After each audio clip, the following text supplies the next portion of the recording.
নমস্কার। আজ জানবো রূপশ্রী প্রকল্প।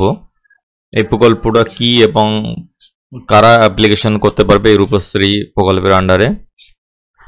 আপনারা এটা দেখতে পাচ্ছেন যে সেটা হলো রূপশ্রীর ফর্ম, রূপশ্রী প্রকল্পের ফর্ম। পশ্চিমবঙ্গ সরকারের নারী ও শিশু বিভাগ এবং সমাজ কল্যাণ দপ্তর এই ফর্মটা কিন্তু পূরণ করতে হবে। কারা কারা পূরণ করতে পারবে? যে কোনো মহিলা কিন্তু এটা জমা করতে পারে এবং তার জন্য তিনি কিন্তু অবশ্যই আগে বিবাহ করেননি, বিবাহ হতে যাবে এরকম পরিস্থিতি, ফার্স্ট ম্যারেজ এরকম অবস্থায় কিন্তু সে অ্যাপ্লিকেশন করতে পারে। এবং বাৎসরিক যে আয়টা, পরিবারের বাৎসরিক আয় 1.5 লাখ টাকার উপরে হবে না, হয় সমান হবে বা এর কম হবে। তারপর যে এলিজিবিলিটি রয়েছে, যে 18 বছর বয়স পৌঁছেছেন এবং তার আবেদন জমা নেওয়ার তারিখ পর্যন্ত সে অবিবাহিত, তার বিয়ের দিন ঠিক হয়েছে, এরকম অবস্থায় কিন্তু সে আবেদন করতে, বিয়ের দিন ঠিক হলে তবে কিন্তু সে আবেদন করতে পারে।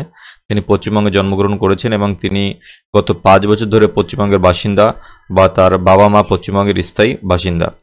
তার পারিবারিক আয় টাকার বেশি নয়, বার্ষিক 1.5 লক্ষ টাকার বেশি নয়, হয় সমান হতে হবে বা নিচে নিতে হবে।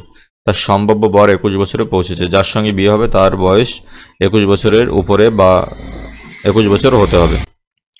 তার একটি সক্রিয় ব্যাংক অ্যাকাউন্ট রয়েছে, তিনি তার অ্যাকাউন্ট হোল্ডার। ব্যাংক অ্যাকাউন্টটি অবশ্যই এমন একটি ব্যাংক হতে হবে যার আইএফএসসি কোড এবং এমআইসিআর কোড রয়েছে এবং এনইএফটির মাধ্যমে ই পেমেন্ট লেনদেন করে।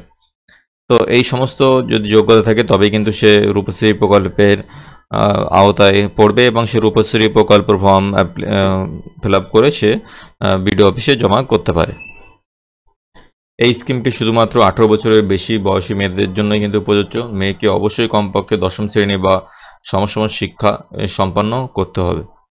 এই প্রকল্পটি কিন্তু শুধুমাত্র 1 বা 2 কন্যার পরিবারের জন্য এটা প্রযোজ্য বলে গণ্য হবে।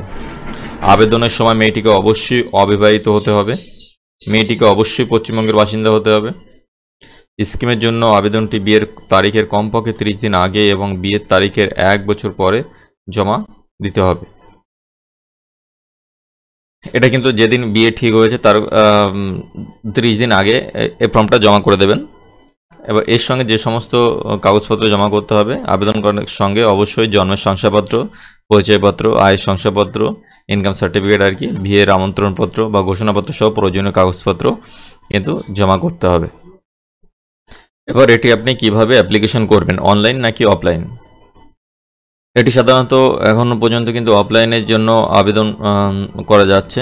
স্কিমের জন্য আবেদন পদ্ধতি, স্কিমের আবেদনপত্র নিম্নলিখিত অফিস থেকে বিনামূল্যে পাওয়া যাবে। আপনারা সেটা এর অফিসিয়াল ওয়েবসাইট থেকে ডাউনলোড করে নিতে পারেন বা এই ফর্মটার লিঙ্ক আমি ডিসক্রিপশন বক্সে দিয়ে দেবো, আপনারা ওখান থেকে ফর্মটি ডাউনলোড করে নিতে পারেন। ব্লক ডেভেলপমেন্ট অফিসারের অফিস যদি আবেদনকারী গ্রামীণ এলাকায় থাকেন, আবেদনকারী পৌর এলাকা বসবাস করা থাকলে উপবিভাগ কর্মকর্তার কার্যালয়, আবেদনকারী কর্পোরেশন এলাকায় বসবাস করলে কমিশনারের কার্যালয় এই ফর্ম আপনি পেয়ে যাবেন। এদের অথরাইজ অফিসিয়াল পোর্টাল থেকে কিন্তু আপনি ডাউনলোড করে নিতে পারেন। আবেদনপত্রের সঙ্গে নিম্নলিখিত নথি এবং শংসাপত্র দিতে হবে। আবেদনপত্র বয়সের প্রমাণ, নিজের যে কোনো একটি স্বপ্রত্যায়িত ফটোকপি, জন্ম শংসাপত্র, voter ID card, pan card, মাধ্যমিকের অ্যাডমিট কার্ড, আধার কার্ড, প্রাথমিক বিদ্যালয় ত্যাগের শংসাপত্র, ট্রান্সফার সার্টিফিকেট আর কি, এই সমস্ত কিছু কিন্তু দিতে হবে। একটা ডিক্লারেশন কিন্তু দিতে হবে যে এটাই তার ফার্স্ট ম্যারেজ এবং আগে কখনো তার বিয়ে হয়নি এবং পারিবারিক আয় যে বেশি নয়, 1.5 লক্ষ টাকার বেশি নয়, সেটাও কিন্তু ইনকাম সার্টিফিকেট হিসেবে দিতে হবে এবং বয়সের প্রমাণপত্র দিতে হবে এবং ব্যাঙ্ক অ্যাকাউন্ট, আইএফএসসি কোড এই সমস্ত কিছু দিতে হবে এবং প্রস্তাবিত বিবাহের প্রমাণ স্বরূপ দিতে হবে। নিম্নলিখিত যে কোনো একটি বিবাহের আমন্ত্রণপত্র বা বিবাহ নিবন্ধনের জন্য বিজ্ঞপ্তি, এই সমস্ত কিছু মোটামুটি দিতে হবে যে এই ডেটে বিয়ে ঠিক হয়েছে।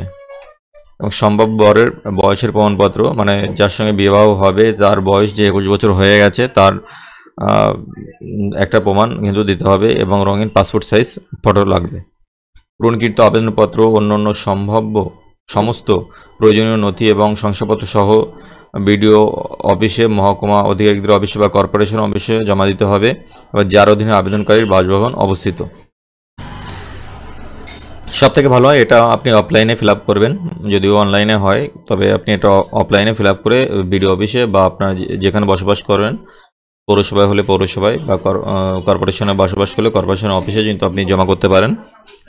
জমা করার পর কিন্তু এটা জমা করলে কিন্তু অ্যামাউন্ট ঢুকবে না, ওখান থেকে হায়ার অথরিটি থেকে কিছু ভিজিটে আসবে, কিন্তু তারা দেখতে আসবে যে আদৌ বিয়ে হচ্ছে কিনা এবং সে যে কাগজপত্র জমা করেছে সেটা সঠিক কিনা, এবং তারা যদি মনে করে যে হ্যাঁ সমস্ত কিছু সঠিক তবেই কিন্তু টাকা ঢুকবে। এই স্কিমে কিন্তু এককালীন 25,000 টাকা পর্যন্ত পাওয়া যায়। তো সমস্ত কিছু ফিল আপ করার আগে নির্ভুলভাবে ফিল আপ করবেন, যাতে কোনো কারণেই যেন ফর্মটা বাতিল না হয়। এবং যে সমস্ত তথ্য দেবেন অবশ্যই সঠিক তথ্য দেবেন, কারণ যেহেতু ভিজিটে হবে তারা কিন্তু প্রত্যেকটা জিনিস দেখবে এবং সমস্ত কাগজপত্র ঠিক থাকবে তবেই কিন্তু তারপর কিন্তু অ্যামাউন্ট ঢুকবে, তার আগে কিন্তু ঢুকবে না। এই সংক্রান্ত অন্য কোনো প্রশ্ন থাকলে অবশ্যই কমেন্ট বক্সে জানাবেন। ভালো থাকবেন, সুস্থ থাকবেন, ধন্যবাদ।